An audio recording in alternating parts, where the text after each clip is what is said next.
Hello. Travel of history channel में आपका स्वागत है।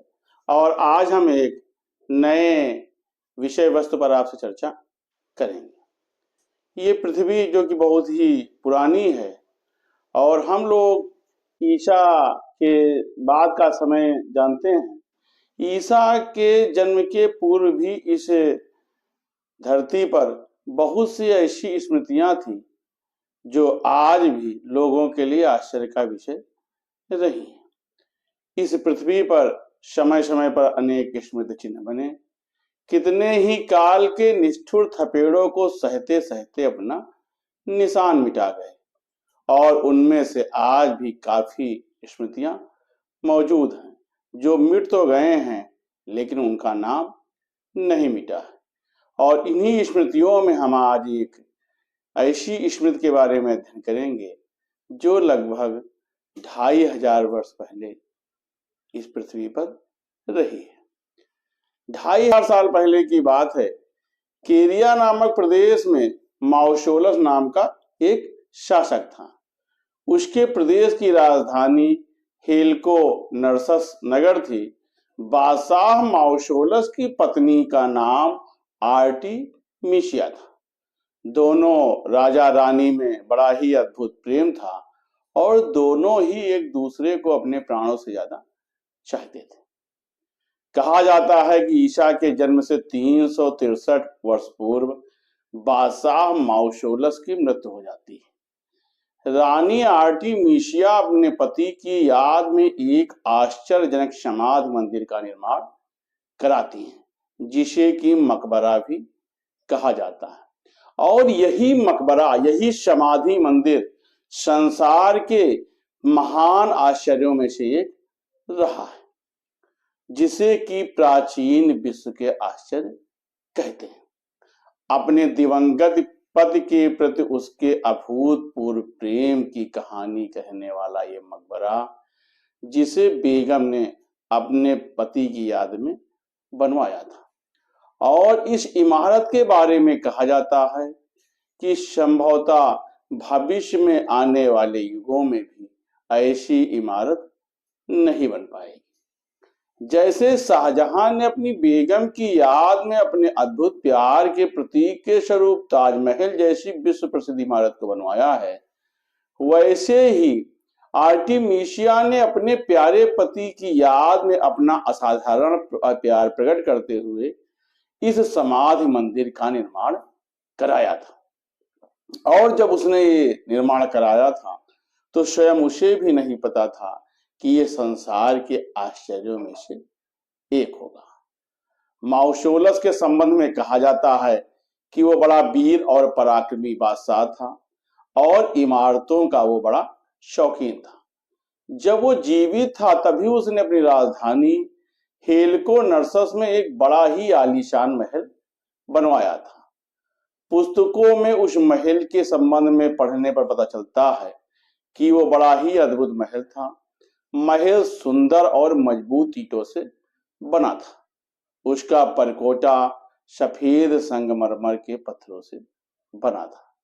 पौराणिक काल की पुस्तकों में इस नगर के सौंदर्य का बड़ा ही मनमोहक वर्णन किया गया है। कहते हैं कि विश्व प्रसिद्ध माओशोलस का जो मकबरा है, बादशाह का बनवाया हुआ महल, इस नगर की दो अद्भुत रचनाएं थी। इसमें से अनेक मंदिर और सुंदर भवन थे। समुद्र के तट पर स्थित हेल्को नरसस नामक इस नगर में समृद्धि का माहौल था। यहाँ की प्राकृतिक शोभा बहुत ही मनमोहक थी। नगर में बुध, जिसे कि मार्स कहते हैं, वेनस, वासंती देवी और मरकरी, वरुण देवी देवताओं के बड़े मंदिर बनते थे। इससे पता चलता है कि ये नगर बड़ा खूबसूरत था। और उस जमाने में आज से 2500 साल पहले केरिया प्रदेश के निवासियों में देवताओं की पूजा का प्रचलन भी काफी जोरों पर था। आज भी कई मंदिरों के भग्नावशेष और नगर के विशाल महलों के खंडहर वहां वर्तमान में अपने आलीशान निर्माण की कहानी कह रहे हैं। संसार के जिन प्रसिद्ध प्राचीन काल के अन्वेषकों ने इस नगर को देखा, अपने आंखों से यहाँ की इमारतों को देखा, उनका कहना था कि भवन कला में हेलको नर्सस के मुकाबले शायद ही कोई नगर रहा हो। यहाँ के एक सुंदर निवास स्थल में देवताओं के मंदिर बने थे और यहाँ इन सभी में माउसोलस का मकबरा विश्व के अद्वितीय मकबरों में और आश्चर्यजनक निर्माण में एक रहा है। कहते हैं कि रानी आर्टिमीशिया ने अपने प्यारे पति की याद में समाधि मंदिर को बनाने में इतना धन खर्च किया था जिसकी कोई सीमा निर्धारित नहीं की जा सकती। एक बार तो एक दार्शनिक विद्वान ने समाधि मंदिर को देखा और उसने आश्चर्य में आकर के कहा, ओह, केवल इन काले पत्थरों के मोल पर इतना धन उड़ा दिया गया। ये समाधि मंदिर एक समतल भूमि पर बना है और हर तरफ मंदिर की लंबाई 75 हाथ है और इस समाधि की जो ऊंचाई है जमीन से वो 62 हाथ की मानी गई है। इतिहासकारों का कहना है कि उस जमाने के दो प्रसिद्ध कारीगर मार्टिरम और पाइथियस ने इस मकबरे को बनाया था। इन कारीगरों ने इस मकबरे को बनाने में जिस कारीगरी का नमूना संसार के सामने प्रस्तुत किया वो वास्तव में ही बड़ा आश्चर्यजनक रहा है। लोगों का कहना है कि अच्छे से अच्छे कारीगर और विद्वान इंजीनियर भी ऐसे निर्माण नहीं बना सकते। उस समय जब कोई विद्या का सहारा नहीं था, कोई बड़ी बड़ी मशीनें नहीं थी, ऐसी अवस्था में ऐसी विशाल इमारतों का निर्माण किस प्रकार किया गया, इसको एक मामूली कल्पना का विषय नहीं माना जा सकता। माउसोलस की समाधि में मंदिर में जो ये बना है, इसमें 35 ऊंचे ऊंचे स्तंभ बने हुए हैं। प्रत्येक स्तंभ की ऊंचाई लगभग 40 हाथ की बताई जाती है। पिरामिडों की तरह इस स्तंभ में भी जो नीचे की चौड़ाई थी वो काफी चौड़ी थी, ऊपर ये पतले होते चले गए थे। इन स्तंभों के बीच में जो खाली जगह थी उसमें कई तरह की मूर्तियां बनाई गई थी। उन मूर्तियों की बनावट संगमरमर के पत्थर से थी और सभी एक से बढ़कर एक सुंदर थी। उनमें कई मूर्तियां तो काफी ऊंची थी। उस जमाने के 4 प्रसिद्ध कारीगरों ने कई वर्षों तक परिश्रम करके इसके मूर्तियों का निर्माण किया था। इन्हीं मूर्तियों में वीनस देवी की भी एक मूर्ति थी जो अत्यंत ही भव्य और सुंदर बनाई गई थी। विद्वानों का यह कहना है कि इफिसास नामक नगर में प्रसिद्ध शिल्पी स्कोप्स ने वीनस की कथित मूर्ति को बनाया था। जब सर्वप्रथम रोम के निवासियों ने वीनस की मूर्ति को देखा तो वो दंग रह जाते हैं और उस मूर्ति की वो काफी प्रशंसा करते हैं। आज भी स्कोप्स की बनाई हुई वीनस की मूर्ति ब्रिटिश म्यूजियम की शोभा बढ़ा रहा है। शिल्पकला के मर्मज्ञ बड़े बड़े शिल्पी जब कभी यूरोपीय देशों में जाते हैं तो वीनस की उस मूर्ति को जरूर देखते हैं जो इस मकबरे के साथ में बनाई गई थी। हम माउसोलस के जिस मकबरे का आपसे आज उल्लेख कर रहे हैं, इसके चारों तरफ लंबा चौड़ा बरामदा बनाया गया था। उन बरामदों के मुड़ेर पर एक घुड़सवार की मूर्ति बनाई गई थी जो देखने से ही भव्य लगती थी। उस मकबरे को कारीगरों ने तरह तरह की मूर्तियों से सजाया था। बरामदे के सामने बड़े सुहावने वृक्ष लगाए गए थे। इसमें भव्य मूर्तियां बनाई गई थी। ऐसा लगता था कि ये समाधि मंदिर जंगलों के बीच में बना हुआ कोई महल है। समाधि मंदिर के तीसरे हिस्से की बनावट में एक गोल ऊंचा गुंबद बनाया गया था। इस समाधि मंदिर का यह हिस्सा एक ऊंचे चबूतरे पर बनाया गया था। उस चबूतरे पर चढ़ने के लिए पत्थर की सुंदर सीढ़ियां बनाई गई थी।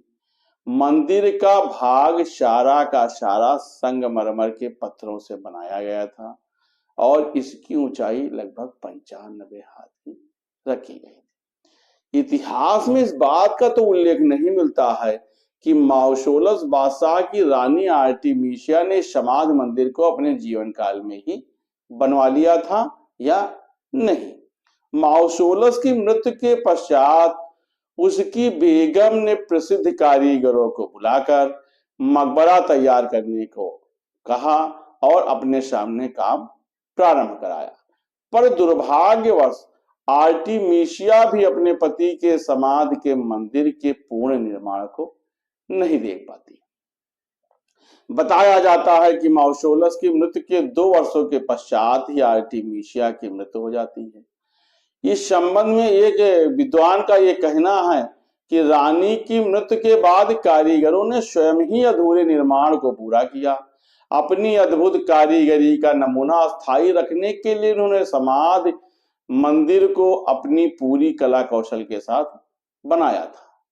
देखने वाले के लिए यह आश्चर्य और विस्मय का विषय रहा है, पर संभवतः प्रकृति की देवी को यह रास नहीं आता है कि उसकी कृतियों को चुनौती देती हुई धरती पर मानवों के द्वारा कोई रचना बनाई जाए और वो विद्यमान रहे।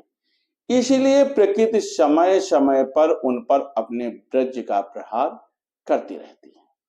आज हेलका नर्सस के बौद्ध महल विश्व प्रसिद्ध समाधि मंदिर, जो कि माओसोलस के मकबरे के नाम से प्रसिद्ध है और जिसमें प्रसिद्ध कारीगरों की अद्भुत कारीगरी के नमूने हमें दिखाई पड़ने चाहिए थे, वो सब आज मिट गए हैं। आज केवल इनकी स्मृतियां ही शेष हैं। बेगम ने जो समाधि अपने प्यारे पति की याद में बनवाया था, माओसोलस का ये मकबरा आज नहीं है, पर उसका आंखों देखा वर्णन हम आज आपको बता रहे हैं, जो कि हमने पुस्तकों में पढ़ा है। और इसको पढ़ करके मैं स्वयं आश्चर्यचकित रह गया कि जब ये समाधि मंदिर बनाया गया, उस समय इसे देखने वाले लोग अपने दांतों तले उंगली दबाते रहे होंगे। आज उसकी महानता, रोचकता और सजीव वर्णन को पढ़कर लोग आश्चर्य में पड़े बिना नहीं रहते। अब उस स्थान पर, माओसोलस के मकबरे के स्थान पर समाधि मंदिर का कोई चिन्ह नहीं मिलता है, लेकिन मंदिर के कुछ भग्नावशेष आज भी ब्रिटेन के म्यूजियम में सुरक्षित हैं। दूर दूर से इंजीनियर और बड़े बड़े कारीगर इनको देखने को आते हैं और इनकी बनावट को देख करके वो आश्चर्य करते हैं। बेगम आर्टिमीशिया ने अपने पति की यादगार में माओसोलस मकबरे जैसे महान आश्चर्यजनक समाधि मंदिर का निर्माण तो कराया ही, लेकिन अपने पति की यादगार में उसने एक और महान कार्य किया था। उसने अपने समय तत्कालीन कवियों को बुलाया, अपने पति के सद्गुणों की प्रशंसा में कविता रचने की उसने उनसे प्रार्थना किया। उसने ये घोषणा किया था कि जिसकी रचना सर्वोत्तम होगी, उसकी कविता रचने वाले को मूल्यवान पुरस्कार देगी। इस पर अनेक कवियों ने माओसोलस की प्रशंसा में कई पुस्तकों की रचना किया था।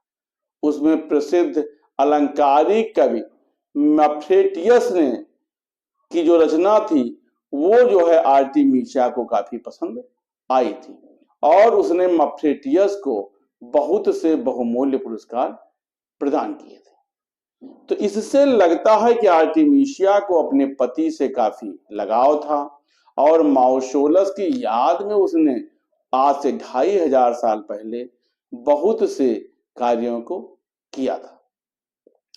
हेलका नेर्सिस का यह माओसोलस का मकबरा विश्व के 7 प्राचीन आश्चर्यों में गिना जाता था। वास्तव में अन्य कोई भी इमारत ना हो जो उसका टक्कर ले सकती थी।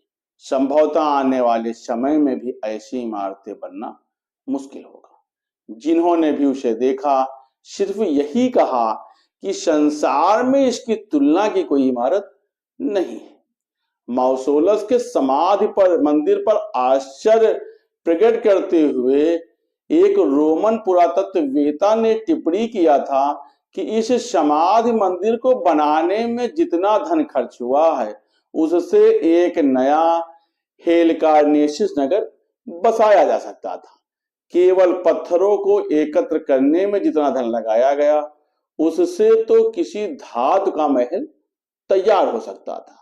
अर्थात इतना पैसा लगाने के बाद पत्थर का अगर ये मकबरा बनवाया गया था तो वास्तव में वो इस धरती की एक बहुमूल्य कृति रही होगी। लेकिन जिस प्रकार से चक्र काल में अनेक स्मृति चिन्ह मिट जाते हैं उसी प्रकार से माउसोलस का मकबरा आज हम लोगों के सामने नहीं है।